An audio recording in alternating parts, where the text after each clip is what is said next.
Saya Irna Fitriana Rahayu dari Fakultas Ilmu Kesehatan, Prodi D3 Keperawatan, Universitas Muhammadiyah Magelang. Di sini saya akan menjelaskan tentang biomekanik, biolistrik, fluida, biooptik, bioakustik, dan termofisika. Untuk kalian yang ingin tahu selengkapnya, simak video ini sampai selesai. Di sini saya akan menjelaskan yang pertama, yaitu biomekanik. Biomekanik adalah suatu ilmu yang menggunakan hukum-hukum fisika dan konsep keteknikan untuk mempelajari gerakan yang dialami oleh beberapa segmen tubuh dan gaya-gaya yang terjadi pada bagian tubuh tersebut selama aktivitas normal.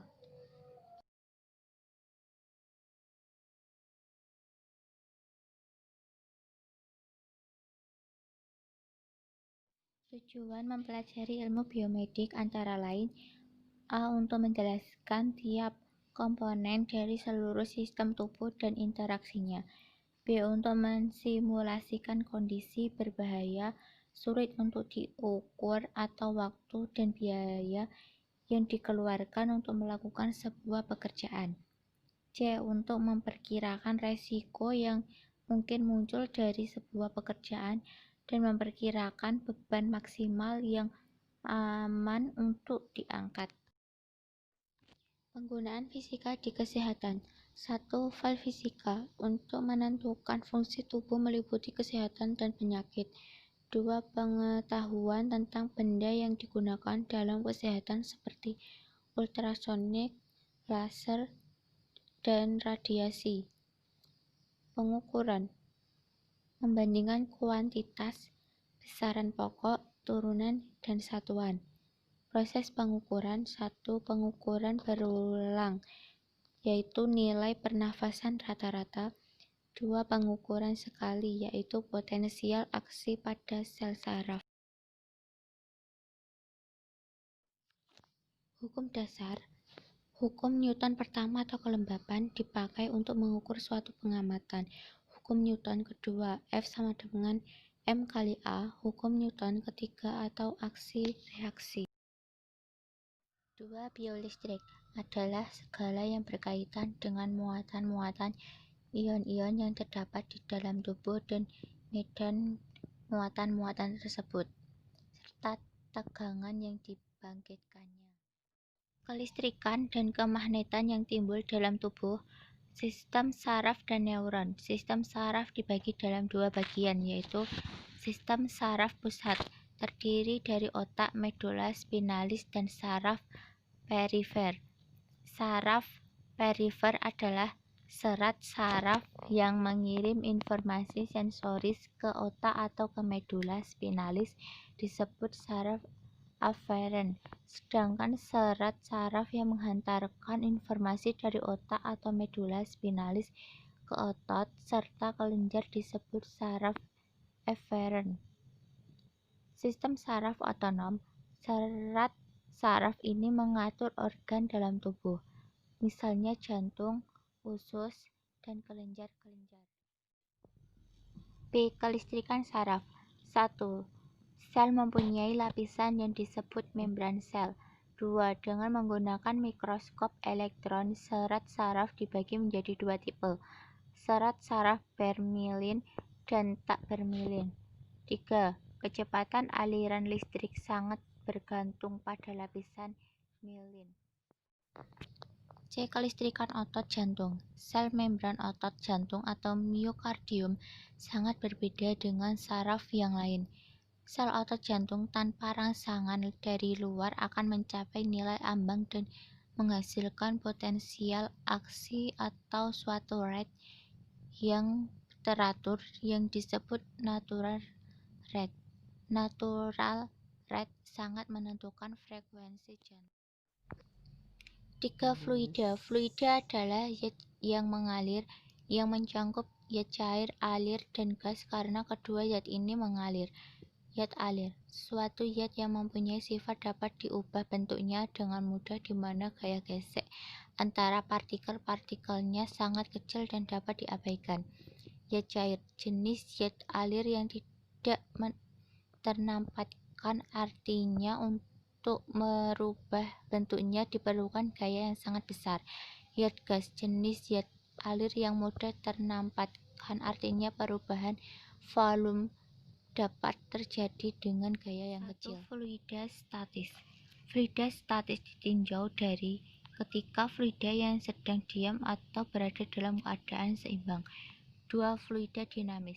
Fluida dalam keadaan bergerak. Tekanan darah diukur menggunakan sphygmomanometer atau tensimeter yang berisi air raksa dan biasanya dikalibrasi dalam mmHg. Tensimeter dapat berupa manometer, logam, dan air raksa. Bagaimana mengukur? 2. Nilai tekanan darah yang diukur yaitu tekanan maksimum ketika jantung memompa atau tekanan sistolik, dan tekanan ketika jantung beristirahat atau tekanan diastolik.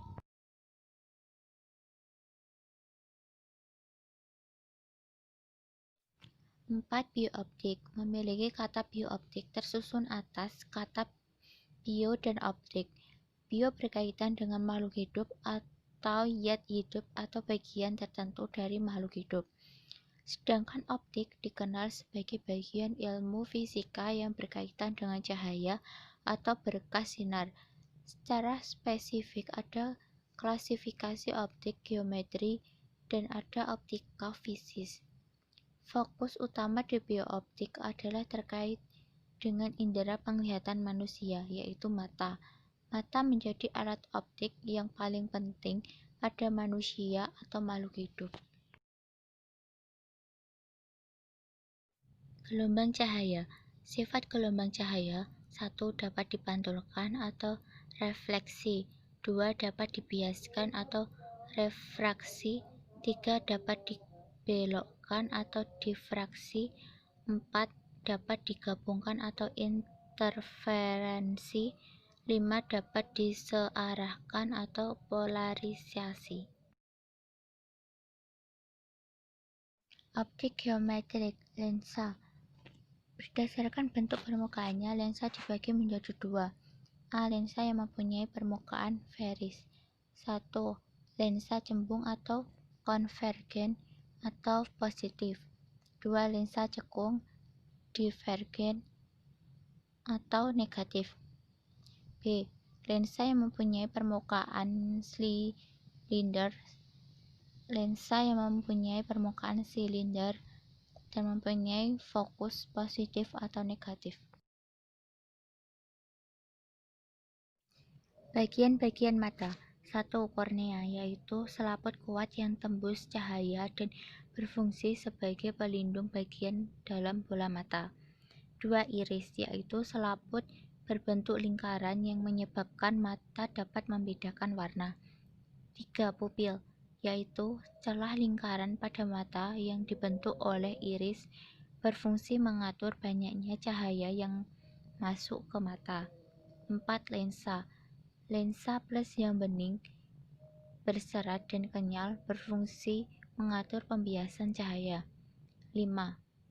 Retina, yaitu lapisan berfungsi ujung-ujung saraf yang sangat peka terhadap cahaya, berfungsi untuk menangkap bayangan yang dibentuk oleh lensa mata. 6. Aqueous, yaitu cairan mata. 7. Syaraf optik, yaitu syaraf yang menyampaikan informasi tentang kuat cahaya dan warna ke otak. Mata. Mata merupakan alat optik. 3 komponen dalam penginderaan penglihatan. 1. Mata memfokuskan bayangan pada retina. 2. Sistem syaraf mata yang memberikan informasi ke otak. 3. Konteks penglihatan, salah satu bagian yang menganalisa penglihatan. Salah satu bagian mata terdapat lensa. Untuk mata normal mempunyai kuat lensa 50.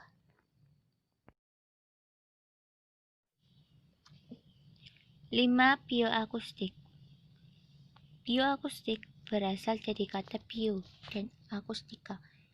Bio artinya hidup atau hayat, dan akustika berarti kajian getaran dan bunyi.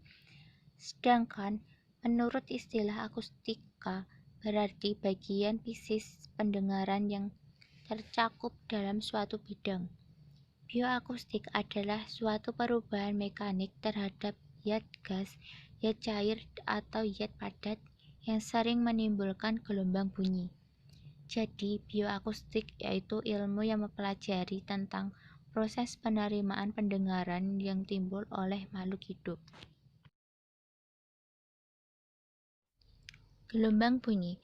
Gelombang bunyi adalah gelombang yang dihasilkan akibat adanya vibrasi atau getaran dari suatu bunyi. Sedangkan bunyi itu adalah rambatan usikan elastis dalam medium 3 dimensi.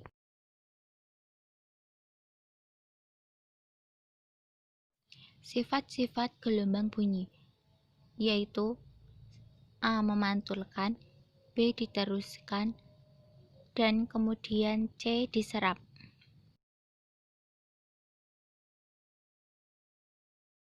Klasifikasi gelombang bunyi. 1. Infrasonik. Gelombang bunyi yang memiliki frekuensi kurang dari 20 Hz. Bunyi pada frekuensi ini tidak dapat didengar manusia. Pada frekuensi ini, gelombang bunyi hanya dapat didengar oleh binatang tertentu seperti jangkrik. 2. Audiosonik. Frekuensi gelombang bunyi audiosonik berkisar antara 20–20.000 Hz. Bunyi pada rentang frekuensi inilah yang dapat didengar manusia. Rentang frekuensi ini dinamakan jangkauan pendengaran. 3. Ultrasonik. Gelombang bunyi ultrasonik memiliki frekuensi di atas 20.000 Hz.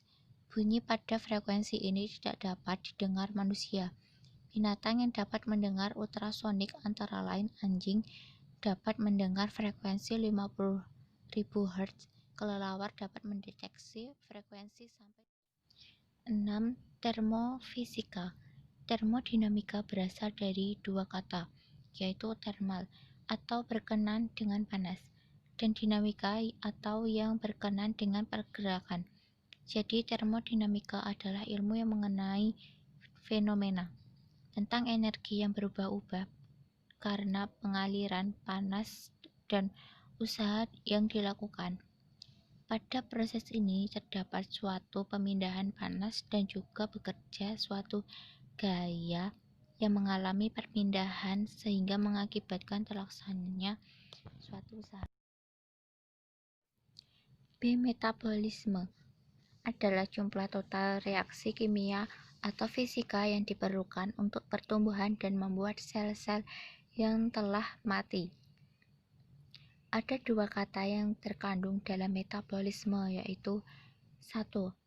Anabolisme digunakan untuk menunjukkan reaksi sintesis yang menjurus ke penyimpanan energi dalam tubuh. 2. Katabolisme menggambarkan kerusakan jaringan dan penggunaan dari sumber energi. Regulasi suhu tubuh. Regulasi termal adalah suatu pengaturan secara kompleks dari suatu proses fisiologis di mana terjadi kesetimbangan antara produksi panas dan kehilangan panas sehingga suhu tubuh dapat dipertahankan secara konstan. Panas dapat masuk ke lingkungan dengan cara konveksi, radiasi, dan evaporasi. Konduksi tidak pernah terjadi.